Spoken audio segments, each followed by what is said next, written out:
هادئة جدا.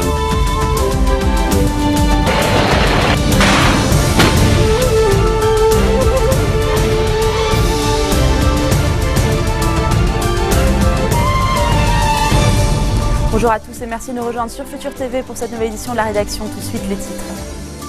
Les premiers débris de l'avion d'Égyptair ont été retrouvés en Méditerranée 36 heures après la disparition de l'A320 qui devait relier Paris au Caire. Panne technique ou attentat, toutes les hypothèses restent pour le moment ouvertes. En Syrie, la coalition internationale urge les habitants de Raqqa de quitter la ville sous contrôle de l'EI. De son côté, Moscou propose aux États-Unis des frappes communes contre le groupe Al-Nosra. Faute de confiance en Benyamin Netanyahou, le ministre de la Défense israélien démissionne. Moshe Yaalon, aussitôt remplacé par l'ultranationaliste Avigdor Lieberman. Les premiers débris de l'avion d'Égyptair ont été retrouvés en Méditerranée à 290 km au nord d'Alexandrie plus précisément. C'est l'armée égyptienne qui aurait fait cette découverte annoncée par la marine grecque. Il s'agit de membres humains, d'effets personnels de passagers et de morceaux de l'appareil qui transportait 66 personnes, dont 15 Français. L'Airbus A320 a disparu hier alors qu'il devait relier Paris au Caire. Problème technique ou attentat pour l'heure, toutes les hypothèses restent ouvertes. Christophe Dansette. Il est 23h09 mercredi à Paris lorsque le vol MS 804 décolle de l'aéroport Roissy-Charles de Gaulle, direction le Caire. Sur le parcours, les conditions météorologiques sont bonnes. Le dernier contact avec le pilote a lieu au-dessus de l'île de Kéa, alors que l'avion s'apprête à quitter l'espace aérien grec. L'échange avec les contrôleurs aériens est normal, le ton même chaleureux, affirme l'un d'eux. Rien ne laisse présager un problème. Aucun appel de détresse par la suite. 11 minutes plus tard, soudain, alors que l'Airbus vole à 11 000 mètres d'altitude et vient d'entrer dans l'espace aérien égyptien, il vire brutalement sur sa gauche, fait un demi-tour sur lui-même et chute de plus de 7000 mètres. Son signal disparaît des radars. Sur l'île grecque de Carpathos, des habitants affirment avoir vu une boule de feu dans le ciel. Un témoignage similaire émane du commandant d'un navire marchand. Mais les images satellites examinées par les États-Unis ne permettent pas d'identifier une éventuelle explosion. Alors, que s'est-il passé, accident ou attentat? Impossible pour l'heure de déterminer les causes du drame, mais les autorités égyptiennes, d'habitude très réticentes à s'exprimer, privilégient une hypothèse. La probabilité d'une action à bord, d'une attaque terroriste, est plus élevée que celle d'une défaillance technique. En France, le chef de la diplomatie veut rester plus prudent. Toutes les hypothèses sont examinées, mais aucune n'est privilégiée, car nous n'avons absolument aucune indication sur les... Les autorités égyptiennes sont en charge des investigations aidées par plusieurs pays. 3 membres du bureau d'enquête et d'analyse français, ainsi qu'un conseiller technique d'Airbus sont arrivés au Caire dans la nuit. Le parquet de Paris a quant à lui ouvert une enquête confiée à la direction de la gendarmerie nationale. Et ce crash pourrait encore affecter davantage la compagnie aérienne la plus ancienne du continent africain. Avant ce drame, Égyptair était déjà confronté à d'importantes difficultés financières. Marc Pope. Voilà la stratégie que venaient d'adopter les patrons d'Égyptair pour tenter de relancer le groupe. Mais avec la disparition du vol MS 804, la compagnie aérienne fondée en 1932 voit ses espoirs de sortir de la crise repoussés sine die. Car depuis la révolution égyptienne de 2011 et la baisse de fréquentation touristique qui s'en est suivie, Égyptair est en pleine perte de vitesse. Le groupe a enregistré plus de 11 milliards de livres égyptiennes de pertes, soit l'équivalent d'1 milliard d'euros. Et de 2013 à 2014, Égyptair a perdu 400 000 voyageurs. La compagnie doit également faire face à des critiques concernant sa sécurité.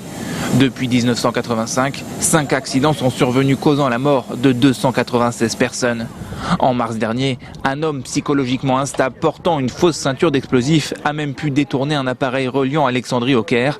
L'avion s'est finalement posé à Chypre sans faire de victimes. Malgré ces incidents, Égyptair, qui fait partie du groupe Star Alliance, ne figure pas sur la liste noire de la Commission européenne des compagnies interdites de vol en Europe.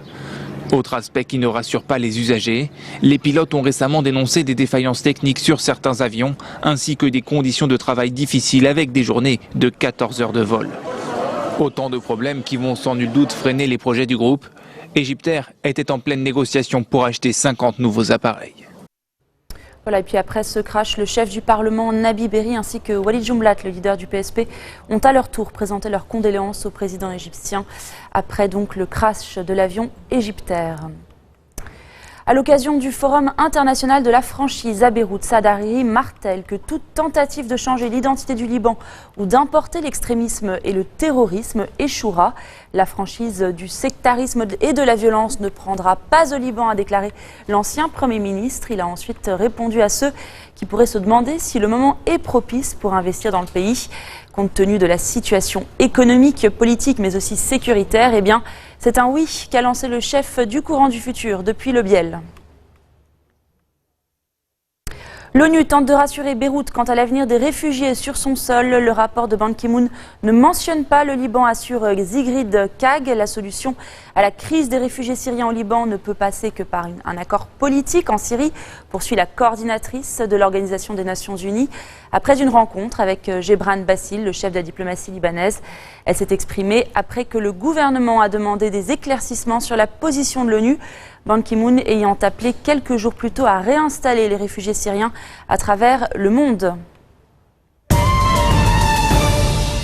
En Syrie, la coalition appelle pour la première fois les habitants de Raqqa à fuir. Des avions ont largué des tracts sur le fief de l'organisation État islamique.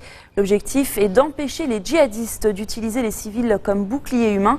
Et puis l'ONU pourrait également larguer des vivres aux civils syriens si l'accès aux zones assiégées ne s'est pas amélioré d'ici le 1er juin. Kim Von-Din nous en dit plus. Des discussions qui piétinent encore. Et sur le terrain, la situation humanitaire ne cesse de se détériorer. Le mois de mai a été l'un des mois les plus difficiles de cette année.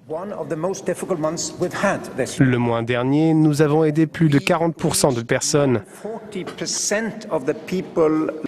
Pour le mois de mai, nous en avons aidé à ce jour peut-être 5%. Cela doit changer. Initialement, l'aide humanitaire de ce mois-ci devait répondre aux besoins de plus de 900 000 personnes. L'émissaire de l'ONU pour la paix en Syrie a prévenu, si aucun effort n'est fait pour favoriser l'accès terrestre de l'aide humanitaire, l'ONU va se résoudre à procéder aux largages aériens. Il est clair que le gouvernement et l'opposition ne doivent avoir aucun doute sur la décision du groupe de soutien international à la Syrie. Je dis bien aucun doute que si au 1er juin aucun progrès sur les livraisons d'aide terrestre n'est fait, et les deux parties peuvent faire un effort sur ce point, alors le largage d'aide aérienne va devenir le dernier recours de la communauté internationale. Mais ces largages sont plus coûteux, plus compliqués, plus dangereux. En plus du danger physique lorsque les colis tombent à terre, ils ne permettent pas une livraison ordonnée, non violente et plus respectueuse pour les populations. Réunis mardi à Vienne, les chefs des principales diplomaties mondiales gardent le même objectif, rétablir le cessez-le-feu régulièrement mis à mal depuis le mois dernier. Et aujourd'hui, la Russie vient de proposer à la coalition internationale de lancer dans 5 jours des frappes communes contre le groupe Al-Nosra en Syrie. Faute de confiance en Benyamin Netanyahou, le ministre israélien de la Défense démissionne. Depuis plusieurs semaines, une querelle sur la liberté de parole des généraux opposait les deux hommes. On écoute Moshe Yalon. À mon grand regret, je me suis retrouvé au cœur de divergences profondes sur des questions de valeurs et de principes, et ce avec le Premier ministre et des membres du gouvernement. Je n'ai aucune intention de quitter la vie publique et la vie politique, et je compte bien prétendre à la conduite de l'État israélien. Et c'est donc l'ultranationaliste Avigdor Lieberman qui récupère le portefeuille de la Défense. L'ex-ministre des Affaires étrangères avait quitté le gouvernement il y a 1 an. Quelques réactions après cette nomination qui suscite certaines craintes. C'est quelqu'un qui comprend ce qu'il se passe, c'est un grand tacticien. Certainement pas quelqu'un de faible, et je pense que dans le climat actuel, avec toutes les négociations en cours avec l'Égypte et tout, il faut quelqu'un qui représente bien Israël, la position israélienne. Selon moi, Lieberman a des tendances racistes très fortes envers la population arabe. On avait un ministre de la Défense de droite qui essayait de garder l'équilibre. J'ai peur pour Israël, j'ai peur pour mes 3 garçons qui vont faire leur service militaire. Et c'est un des jours les plus tristes pour l'État d'Israël. Israël. Intégrer le criminel Lieberman à ce gouvernement signifie plus d'effusion de sang de Palestiniens en tant que fioul pour assurer la continuité de ce gouvernement d'extrême droite.